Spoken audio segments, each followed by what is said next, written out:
¿Qué tal, diputada Bernaza? ¿Cómo? ¿Perdón? Me están avisando. Claudia Bernaza, ella está con nosotros en un momentito nada más. Muy bien. A ver si te podemos ver, porque Ahí escucha... está. Sí, divina. Hola, Claudia, ¿cómo estás? Mejor iluminada. Hoy a la tarde en la comisión... ¿Estabas? No estabas. Medio... No se te veía bien. No. No, no estabas. Sí, estoy mejor iluminado hoy, Sí, es así, ¿viste? estoy Muy mejor bien. iluminada. Mejor así, la imagen, estamos en tele. Claudia, hoy el tema principal, lógicamente, está dominado por los 6 años de Ni Una Menos. Y yo te quiero preguntar muchas cosas, pero básicamente cuando hace 6 años estábamos en esa marea violeta, ¿qué percibías? ¿Y qué percibís hoy? Mira, tengo el recuerdo muy vívido de aquella jornada porque yo era directora del Instituto de Capacitación Parlamentaria y tenía mis oficinas en el edificio que tiene la Cámara de Diputados en la esquina de Callao y Mitre. Y Verónica Flores Nil, una querida trabajadora de la Cámara de Diputados que era mi colaboradora, me llama muy rápidamente, me avisa lo que estaba pasando, nos asomamos desde el primer piso y vimos esa marea y la vimos llegar y no podíamos creer lo que estábamos viendo.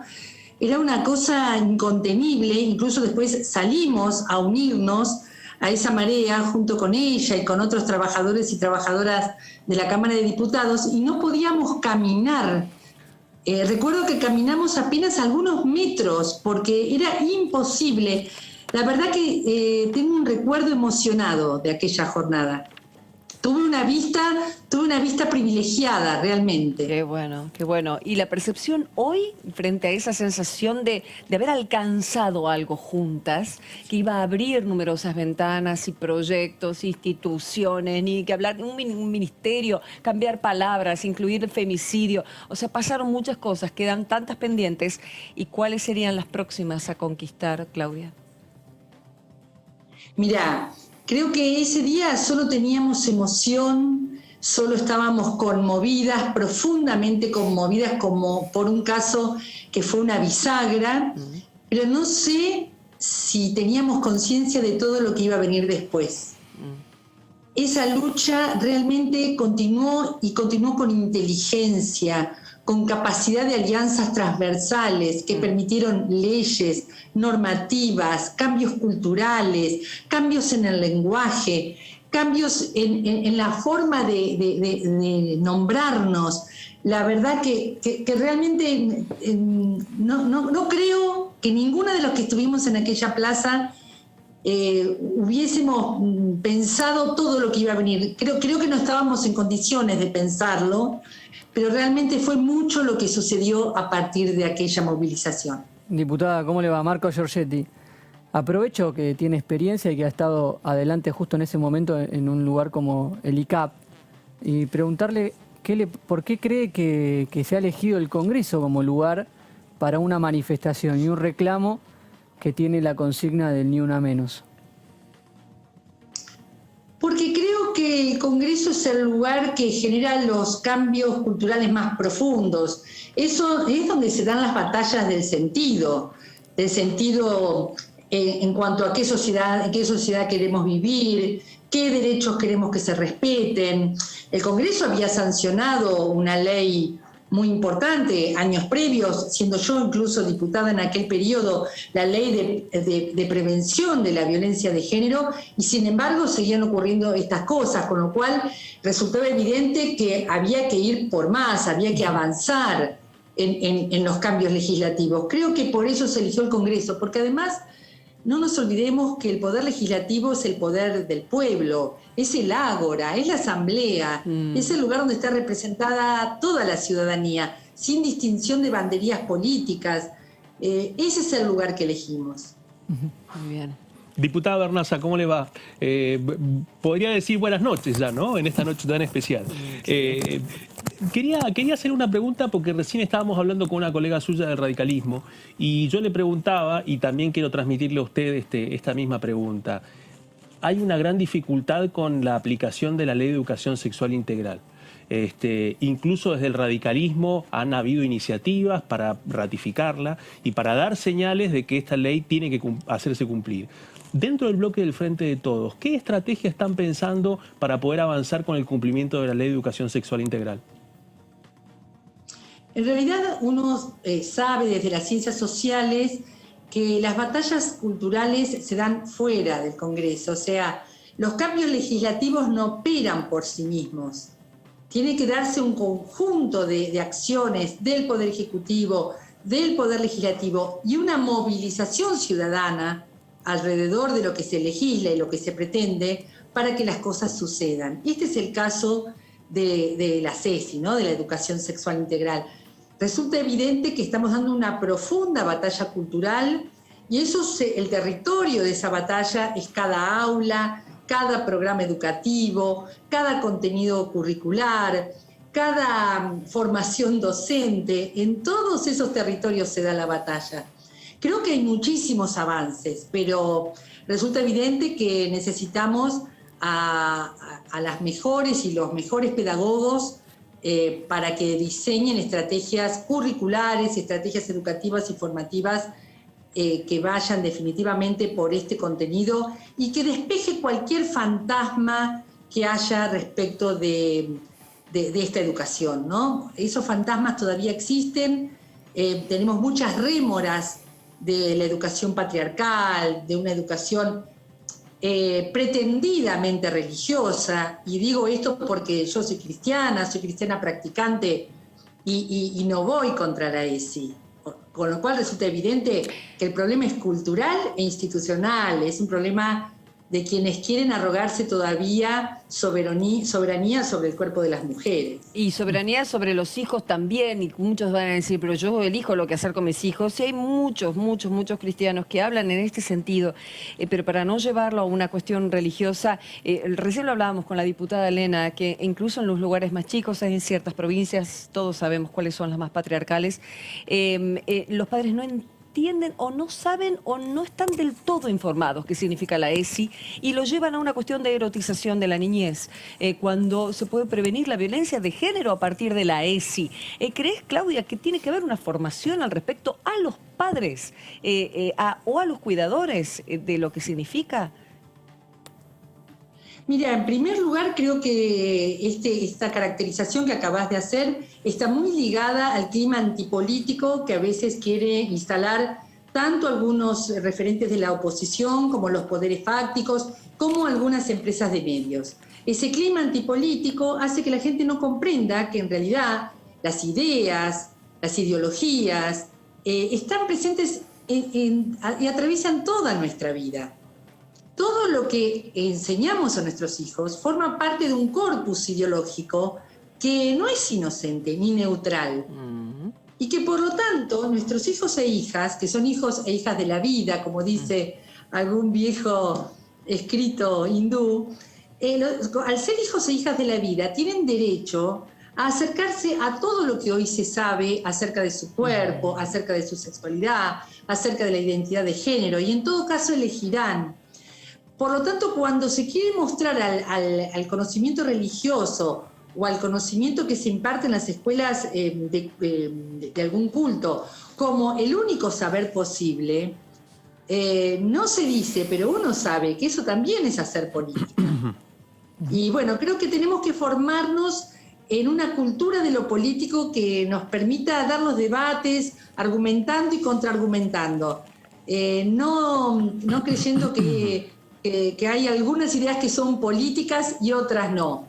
Toda idea es política. Sí, tuve esa discusión con un amigo el fin de semana pasado, porque claro, hablábamos de una cuestión del avance, de cómo las chicas hoy por hoy, hay ciertos grupos que incluso miran al varón con desconfianza y hasta con miedo. Hay una generación que incluso se palpa, porque claro, hablamos de violencia de género y lo ponemos sobre la mesa y hay que matizar en los adolescentes y en los niños esos conceptos. Ahí estamos los adultos, porque si no, bombardeo, temor, no, malo, eso feo, fuera. Y no es así, y no es así porque si no vamos a los extremos y nunca son buenos. Pero me decía, bueno, esto no es política. Quiero decir, dejemos de hablar de política. No, es que esto es política, le decía yo. No es política partidaria, pero es política. También hay que empezar a interiorizarse en ese aspecto, ¿no? Pero ustedes, es difícil, claro, ustedes son la política partidaria muchas veces y por eso es todo un desafío. Claro, por eso creo que lo que hay que respetar es al gran movimiento de mujeres que se formó alrededor de estas ideas. Bien. Que levantaron banderas sobre grandes ideas respecto de la vida de las mujeres y las diversidades. Que no nos sigan a nosotros, como vos bien decís, porque cada uno de nosotros tiene una adscripción partidaria.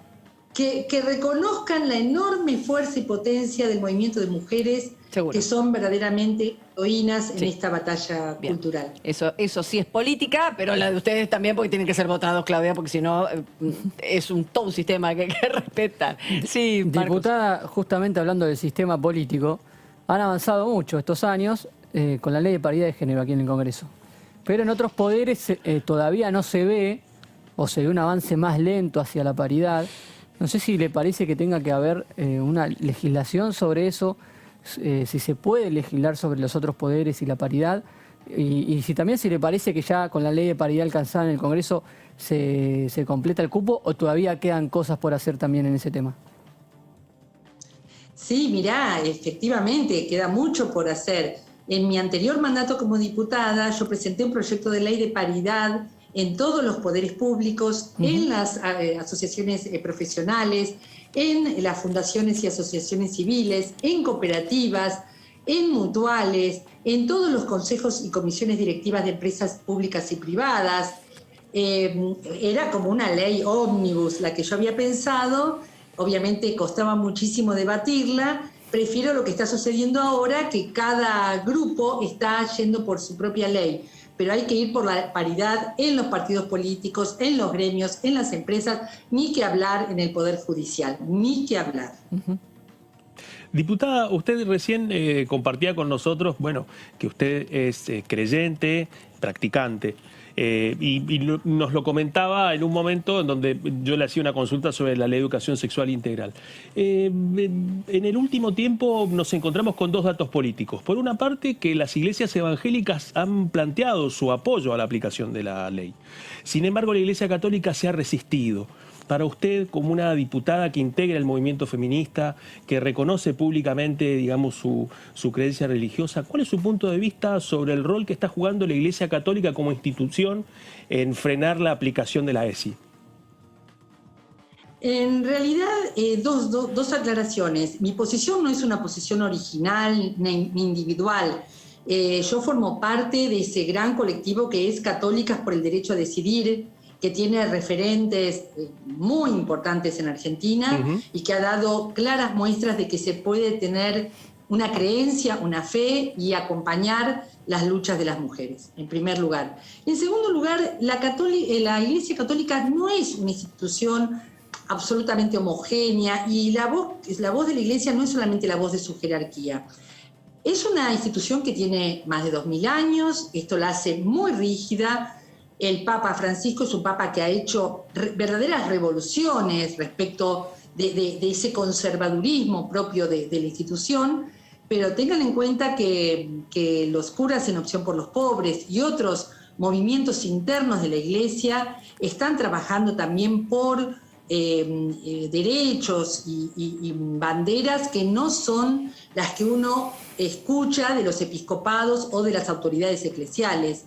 Digo, la Iglesia es un gran escenario, hay un pueblo de Dios que camina en la historia, que tiene múltiples ideas y por lo tanto lo que yo les estoy expresando es también la voz de la Iglesia, porque la Iglesia es un pueblo peregrino, no es solamente su autoridad institucional, digamos.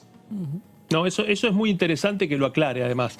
Pero, insisto, en ese escenario, y usted lo debe saber mucho mejor que nosotros, el peso político de los representantes de la Iglesia, a veces en este caso, en la lucha por la aplicación de la ley de educación sexual integral, tiene un costado muy complejo que tiene que ver con los colegios religiosos, cuyas puertas, digamos, siguen muy cerradas para poder aplicar la ley de educación sexual integral. No pierdo de vista, digamos, la riqueza de la fe religiosa. Pero en este sentido, en el marco de la discusión política, bueno, nos encontramos con otra dificultad mucho más grande, que es esto que le digo. En los colegios religiosos es muy difícil pensar en eso. Por eso en la década del 60 y en la década del 70 fuimos parte del movimiento de sacerdotes para el tercer mundo, generamos una enorme renovación en la iglesia latinoamericana y esto tiene que seguir ocurriendo. Pensemos, por ejemplo, que las mujeres no pueden ser consagradas ni dar servicios religiosos. Hay muchísimo que cambiar en la iglesia y bueno, permítanme por ahora cambiar las cosas en mi país, que ya iremos también por las instituciones eclesiales. Está muy bien, gracias. Claudia, estaba leyendo un datito y es cierto, con tu designación en la Cámara, hablando de paridad, llegó el Frente de Todos al 50% de mujeres y hombres. No es menor, no es menor. Así es. Fuimos la primer fuerza política en alcanzar la paridad y por la decisión de una mujer, Cristina Fernández de Kirchner, que elaboró junto con la mesa coordinadora de nuestra fuerza política una lista paritaria, aun cuando todavía no estaba la ley de paridad. Gracias, diputada. Un abrazo. Gracias a ustedes. Que Un placer. sigas bien, como siempre.